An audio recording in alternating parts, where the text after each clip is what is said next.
Hello दोस्तों, नमस्कार। मैं Virendra Kumar Pioneer Education classes में आप तमाम दोस्तों का स्वागत करते हैं। आज RS अग्रवाल के बुक से टाइम एंड वर्क का 17वां नंबर क्वेश्चन से आगे बढ़ेंगे और उम्मीद करते हैं कि यह आपके लिए बेहतर साबित होगा। तो आइए हम लोग उसके पहले जो 17 नंबर क्वेश्चन है उसके पहले कुछ तथ्य हैं उसको देखते हैं।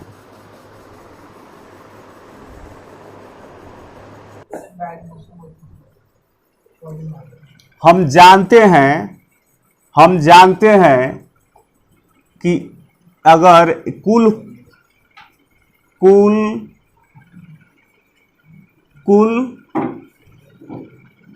दिन या कुल समय, फिर इसके बाद बीच में क्या होता है? कुल कार्य, फिर क्या होता है? क्षमता होता है कि नहीं? ये क्षमता होता है। जरा देखिएगा क्या चीज़ हम बताना चाह रहे हैं आप लोगों को क्या चीज़ बताना चाह रहे हैं, ये चीज़ देखिएगा। ए किसी काम को 20 दिन में करता है, बी उसी काम को 30 दिन में करता है। ए किसी काम को 20 दिन में करता है, बी उसी काम को 30 दिन में करता है, तो दोनों मिल करके वह काम को कितना दिन में करेगा? तो हम इसका लहसा निकाल लेंगे। 60 होगा लहसा, 20 तिहाई 60, ये हो गया ए का क्षमता, 30 दूनी 60, ये हो गया बी का क्षमता, 3 दू 5, दोनों का क्षमता हो गया। तो 5 से भाग दे देंगे तो आ जाएगा 12। ए प्लस बी दोनों का कार्य कितना दिन में, अगर दोनों मिल के करेगा तो कितना दिन में कर लेगा? 12 दिन में कर लेगा। लेकिन हमको ये नहीं बताना था, हमको कुछ दूसरा चीज़ बताना था। हमको बताना ये था कि ये अगर ये अनुपात कट जाए तो जरा इसको देख लीजिए। फिर एक अलग कुल कार्य,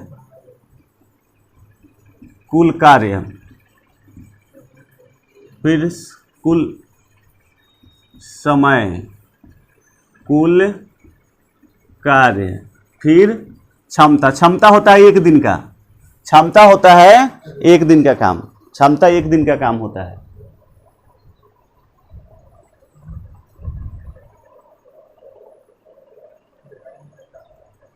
क्षमता 1 दिन का काम होता है, ठीक है। अब देखिए, अगर राम एक काम को 40 दिन में करता है, श्याम उसी काम को 80 दिन में करता है, तो दोनों मिल करके उस काम को कितना दिनों में करेगा? लौसा 80 होगा, 40 दूनी 80, 80 से कम 80, दोनों मिलाएंगे तो 3 होगा। इसको जोड़ घटाव कुछ भी नहीं करना है।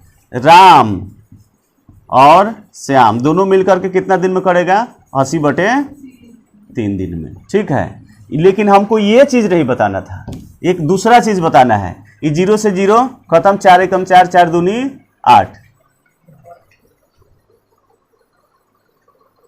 फिर आगे बढ़ते हैं, बैठ जाइए। फिर देखिए, हम जान रहे हैं कि कुल कार्य, कुल समय, कुल कार्य, क्षमता। अगर एक आदमी किसी काम को 90 दिन में करता है और एक लड़का किसी काम को 10 दिन में करता है, एक लड़का किसी काम को 10 दिन में करता है, तो कुल कार्य कितना हो जाएगा? लौसा तो 90 होगा, कुल कार्य हो जाएगा 90। तो ये की क्षमता होगी 90 कम 90, इसका क्षमता होगा 10 9 90। इससे ही कट गया। 3 उदाहरण हुए। इन 3 उदाहरणों को देखिए, इन तीनों को देखिए। 2/3, तो यहाँ क्या है? 3/2। यहाँ क्या है? 1/2। तो यहाँ क्या है? 2/1। यहाँ 9/1 है, तो यहाँ क्या है? 1/9 है। क्या समझ रहे हैं? उल्टा हो जा रहा है ना? कुल समय का अनुपात क्षमता के अनुक्रमानुपाती होता है, व्युत्क्रमानुपाती होता है, माने उल्टा होता है। ये चीज हम समझाने की कोशिश कर रहे थे। एक नहीं तीन उदाहरण आपके सामने में लिए ना हम, एक नहीं 1 2 3 उदाहरण लिया ना हमने। तीनों उदाहरण में देखिए 2/3 है तो ये 3/2 है, यहाँ 1/2 ये माने बटा नहीं हुआ, 2 3 है तो ये 3 2 है, 1 2 है तो 2 1 है, यहाँ 9 1 है तो 1 9 है। ठीक, इसके व्युत्क्रमानुपाती है कि नहीं? समय का अनुपात क्षमता के अनुपात के व्युत्क्रमानुपाती हो रहा है कि नहीं? कंफर्म है ना इस चीज से? कोई दिक्कत? चलिए अब हम लोग प्रश्न की ओर बढ़ते हैं। तो इस बात को जान गए, अगर कार्य का जो अनुपात है, कुल समय का अनुपात अगर 7/8 है, समय का अनुपात 7/8 है, तो क्षमता का अनुपात क्या होगा?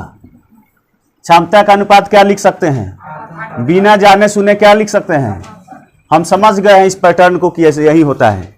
हम समझ गए हैं इस पैटर्न को कि यही होता है।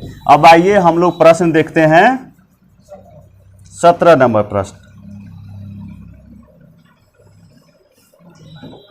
बी किसी कार्य को जितने समय में करता है, बी किसी कार्य को जितने समय में करता है, बी किसी कार्य को जितने समय में करता है, ए उसके 1/6 समय में, बी किसी कार्य को जितने समय में करता है उसके 1/6 समय में ए आधा काम करता है। तो सबसे पहले तो हम जान ही लेते हैं, सबसे पहले तो इतना बात हम जानते हैं कि एक होता है, क्या होता है? कुल समय, फिर कुल कार्य, फिर क्षमता। इतना तो हम जानते हैं।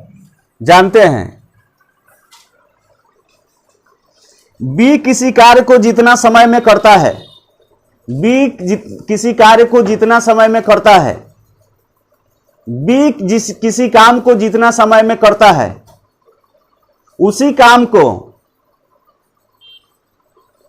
उसके 1/6 समय में ए आधा काम करता है। उसके 1/6 समय में ए आधा काम करता है। उसके 1/6 समय में ए आधा काम करता है। ए हो गया, बी हो गया। बी जितना समय में काम करता है, लिखा हुआ है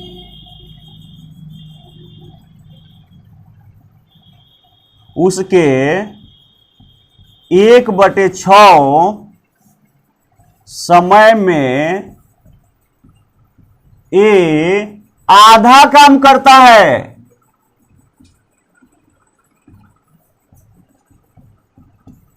आधा काम करता है। कुछ समझ में आया? अगर 1/6 समय में बी जितना समय में काम करता है, उसके 1/6 समय में ए आधा काम करता है। यदि मान लेते हैं कि बी 6 घंटे में काम करता है या 6 दिन में काम करता है, बी का काम करने का अनुपात जो 6 है, तो ए कितना देर में करेगा? 6 ये बी जितना समय में काम करता है, उसका 1/6 समय में ए आधा काम करता है। अगर बी काम करता है 6 में, तो ए 1 में, बी काम करता है 6 घंटा में, तो ये उस 1 घंटा में काम करेगा कितना? काम का आधे करेगा। अब पूरा काम कितना घंटा में करेगा? तो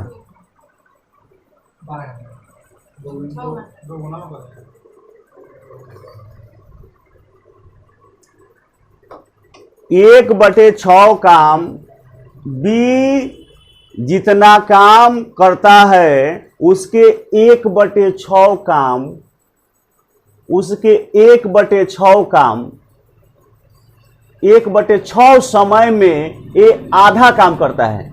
बी जितना समय में कोई काम करता है, बी जितना समय में काम करता है उसके 1/6 समय में ए आधा काम करता है। तो बी अगर 6 घंटा में काम करता है, मान लेते हैं 6 समय में काम करता है, तो ए कितना समय में काम करेगा? 1/6 समय में। बी काम जितना करता है उसके 1/6 समय में ना ए आधा काम करता है। बी जितना समय में काम करता है उसके 1/6 समय में ए आधा काम करता है। यही बात ना है। तब बी मान लेते हैं कि 6 घंटा में काम करता है, चाहे 6 समय में काम करता है, तो एक कितना समय में काम करेगा? इसका 1/6 कितना आया? 1। इतना देर में कितना काम करेगा वो? आधा काम करेगा। आधा काम करेगा, पूरा नहीं, आधा काम करेगा। काम यहीं ना होता है, काम यहां होता है। तो अगर बी 6 घंटे में काम कर रहा है तो ये 1 घंटे में आधे काम करेगा। तो पूरा काम कितना घंटा में करेगा? 1 घंटा में आधा काम कर रहा है। बात को समझिए, ये आधा काम कर रहा है। 1/6 समय में ये आधा काम कर रहा है नु। तो अगर बी 6 घंटा में काम कर रहा है तो ये इसका 1/6 एक आ रहा है, इसमें आधा काम करेगा। तो पूरा 1 घंटा में आधा काम करता है, तो पूरा काम करने में कितना टाइम लगेगा? दुगुना टाइम लगेगा कि नहीं? तो 2 लिख दें। अब 2 कहां से आया? समझ में आया ना? माने पूरा काम करने में ये लगा। अब देखिए 2 एकम 2 और 2 तिहाई 6, तो उसके क्षमता का अनुपात क्या होगा? ये तो अनुपात नु है, कुल काम थोड़ा ही है। ये थोड़ी कह रहा है कि ए 1 घंटा में, बी 6 घंटा में कर दिया और ये 1 घंटा में कर दिया। ये बात थोड़ी कह रहा है। कह रहा है ये अनुपात है, ये अनुपात नु निकाले हैं। तो अगर समय का अनुपात 1:3 है तो क्षमता का अनुपात क्या होगा? कोई दिक्कत? 3:1। अब आगे बढ़ते हैं। आगे क्या कह रहा है? आगे कह रहा है यदि दोनों मिलकर इस कार्य को 10 दिन में समाप्त करें, यदि दोनों मिलकर इस कार्य को 10 दिन में समाप्त करें, यदि दोनों मिलकर इस कार्य को 10 दिन में समाप्त करें, तो बी अकेला कितना दिन में इस काम को करेगा? दोनों मिलकर के ए और बी दोनों मिलकर कितना दिन में समाप्त कर रहा है काम को? योग नहीं है, यहां योग नहीं ना होता है, ये पता है ना। ए और बी दोनों मिलकर 10 दिन में काम करता है, तो बी अकेला उसे कितना दिन में कर लेगा? बी अकेला उसे कितना दिन में कर लेगा? 3 दिन में कर लेगा। बी अकेला 3 दिन में कर लेगा। दोनों मिलके तो 10 दिन में कर रहा है, बी उसे अकेला 3 दिन में कर लेगा। ये क्या है? अनुपात है, ये अनुपात है। तो इसकी ए और बी के कार्य क्षमता कितना होगा? चलो तुम दोनों में से कोई बताइए, ए और बी का कार्य क्षमता कितना होगा? नहीं समझ में आया? आप लोग को आ रहा है ना? ए की कार्य क्षमता 3 और बी का 1, तो दोनों को मिला देंगे तो दोनों का कार्य क्षमता कितना हो जाएगा? 4। यानी कि ए और बी के कार्य क्षमता 4 हो गया। तो 4 दहाई, इसी का ना गुणनफल यहां होता है, इसी का ना गुणनफल होता है। इसी को ना समझा रहे थे, 4 बार समझाए हैं, प्रश्न शुरू होने से पहले 4 बार समझाए हैं। तो 10 चौका 40, यानी कुल कार्य कितना हो गया? 40। कुल कार्य कितना हो गया? तो किसका कार्य पूछ रहा है? बी अकेला कितना दिनों में करेगा? तो बी की क्षमता कितनी है? 1 है, तो 1 से 40 में भाग दीजिए, कितना आ जाएगा? 40। बी अकेला उस काम को कितना दिनों में करेगा? 40 दिनों में करेगा। अब 18 नंबर प्रश्न है। अब प्रश्न नंबर 18 है, इसमें है ए बी के तुलना में 3 गुना कार्य कुशल है। ए बी के तुलना में 3 गुना अधिक कार्यकुशल है। ए बी के तुलना में 3 गुना अधिक कार्यकुशल है। ए बी के तुलना में 3 गुना अधिक कार्यकुशल है।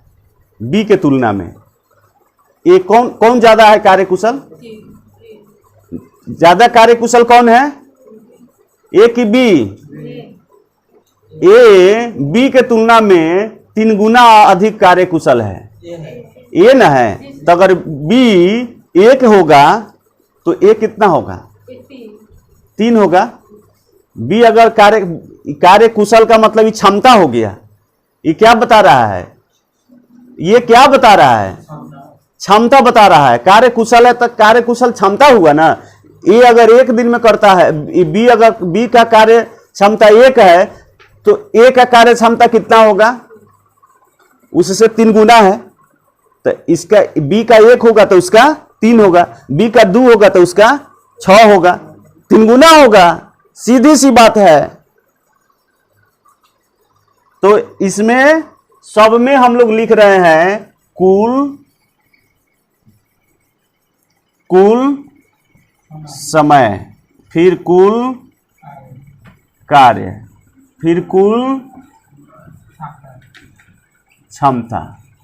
अच्छा, तो ए की क्षमता अब बी का क्षमता, बी का क्षमता कितना? 1। तो ए का क्षमता कितना होगा? ए का क्षमता कितना होगा? कहां से लाए 3? प्रश्न में ना कह रहा है ए के तुलना बी के तुलना में ए 3 गुना अधिक कार्यकुशल है। ए बी के तुलना में 3 गुना अधिक कार्यकुशल है। ये तो वह किसी कार्य को बी की तुलना में 60 दिन कम में पूरा कर सकता है। कौन 60 दिन कम में पूरा कर सकता है? 60 दिन कम में पूरा कर सकता है। 60 दिन कम में पूरा कर सकता है। ये 60 दिन में करता है कि बी 60 दिन में करता है? कि दोनों में कोई नहीं 60 दिन में काम करता है? ये बताइए हमको, बताइए। ए 60 दिन में काम कर लेता है कि बी 60 दिन में काम कर लेता है कि 60 दूसर कुछ है?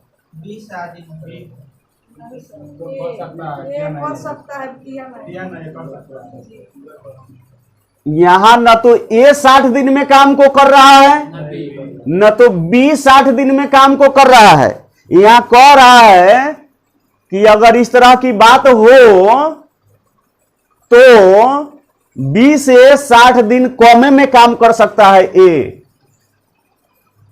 ए का कार्य क्षमता अधिक है तो 60 दिन कम में काम को समाप्त कर लेगा। इस 60 दिन कामों का अंतर हुआ। अब बताइए ना, राम 10 दिन में काम कर लेता है और श्याम 12 दिन में काम करता है, तो 2 दिन ज्यादा श्याम टाइम ले रहा है कि ना? तो 2 दिन क्या हुआ? 2 दिन क्या हुआ? अंतर हुआ ना। दोनों के कार्य का अंतर हुआ ना।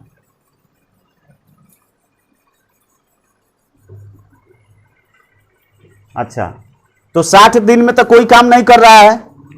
एक बार और इसको देख लेते हैं। समय लगेगा तो लगेगा, लेकिन प्रश्न को समझकर आगे बढ़ना है। ये तो वह किसको कहा जा रहा है? ए को कहा जा रहा है। वह किसी कार्य को बी की तुलना में 60 दिन कम में पूरा कर लेता है। बी जितना दिन में करता है उससे 60 दिन कम में ए कर लेता है। बी जितना दिन में काम करता है उससे 60 दिन कम में ए कर लेता है। यह नहीं है कि ए 60 दिन में कर लिया या बी 60 दिन में कर लिया। कामों का अंतर 60 दिन हो गया। कामों का अंतर हो गया 60 दिन। ए तथा बी मिलकर उस काम को कितने दिनों में पूरा कर सकेंगे? ए तथा बी मिलकर उस काम को कितने दिनों में पूरा कर सकेंगे? अच्छा, ये बताइए, ये क्षमता का अनुपात है।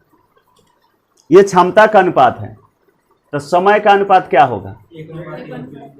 1:3। ये तो भली भांति समझ गए हैं, बहुत समझाए हैं। ये हो गया 3 1 4। किसकी क्षमता? ए और बी दोनों की क्षमता हो गया 4। आई दोनों का अंतर कितना है? 2। 2 की वैल्यू कितनी है? ए से कितना कम समय लगता है इसको? 60 घंटा कम समय लगता है। बी जितना दिन में काम करता है उससे 60 दिन कम में काम कर लेता है ये। यहां बी 3 दिन में काम कर रहा है तो ये कितना दिन में कर रहा है? कितने का अंतर है? 2 का। 2 का वैल्यू कितना है? अंतर दोनों का कितना है? 2 है। 2 की वैल्यू 60 है। 2 की वैल्यू 60 है। 2 की वैल्यू 60 है, यानी कै गुना है? 30 गुना है। 30 गुना है कि नहीं? अब तो पता चल जाएगा कि ए की वैल्यू कितना होगा। ए कितना दिन में करेगा? 30 से कम 30 दिन में। ए 30 दिन में है। अब बी कितना दिन में? 30 तिहाई 90 दिन में। तो कुल कार्य का कितना हो जाएगा? कुल कार्य कितना हो जाएगा? कुल कार्य कितना हो जाएगा? 90। इसी का ना लॉस निकालते हैं, इसी का ना लॉस निकालते हैं। तो दोनों का अब ये अकेला 30 दिन में कर सकता है, बी अकेला 90 दिन में कर सकता है। अभी तो अनुपात नहीं हुआ, अब तो रियल हो गया। ए अकेला 30 दिन में कर सकता है, बी अकेला 90 दिन में कर सकता है। तो कार्य कुल हो गया 90। दोनों के क्षमता मिला के कितना है? 4। दोनों के क्षमता मिला के 4 है। तो फिर 4 से इसमें भाग दीजिए। ए और बी मिलके कितना दिन में कर लेगा? 4 दूनी 8, 1 4 दूनी 8, 1 4 पचे 22.5 दिन है। 1/22.1/2 दिन आंसर। हम उम्मीद करते हैं कि आपको समझ में आया होगा। नहीं समझ में आया तो बताइएगा। आइए एक बार इसका ओवरव्यू लेते हैं। ओवरव्यू लेते हैं एक बार। ए बी की तुलना में 1/6 गुना कार्य कुशल है। यही बोला ना है? 1/3 अधिक कार्य कुशल है। 1/3 अधिक कार्य कुशल है। तो अगर बी एक काम करता है, बी का क्षमता 1 है तो ए का क्षमता कितना हो जाएगा? 3। बी का क्षमता 1 है तो ए का क्षमता 3 हो जाएगा। तो ठीक इसका उल्टा हो जाएगा। ये कुल व्युत्क्रमानुपाती होता है। तो ये 3 1 है तो ये हो जाएगा 1 3 1 3 हो जाएगा। अब देखिए कुल कार्य कैसे निकलेगा? तो बताइए इसका अंतर कितना है? 2 अंतर है। ए से 2 घंटा पहले ही काम कर लेता है, 2 घंटा कम में कर लेता है। तो अनुपातिक अंतर 2 है। और रियल में अंतर कितना है? रियल में अंतर कितना है? 60 है। रियल में अंतर 60 है। तो कै गुना है?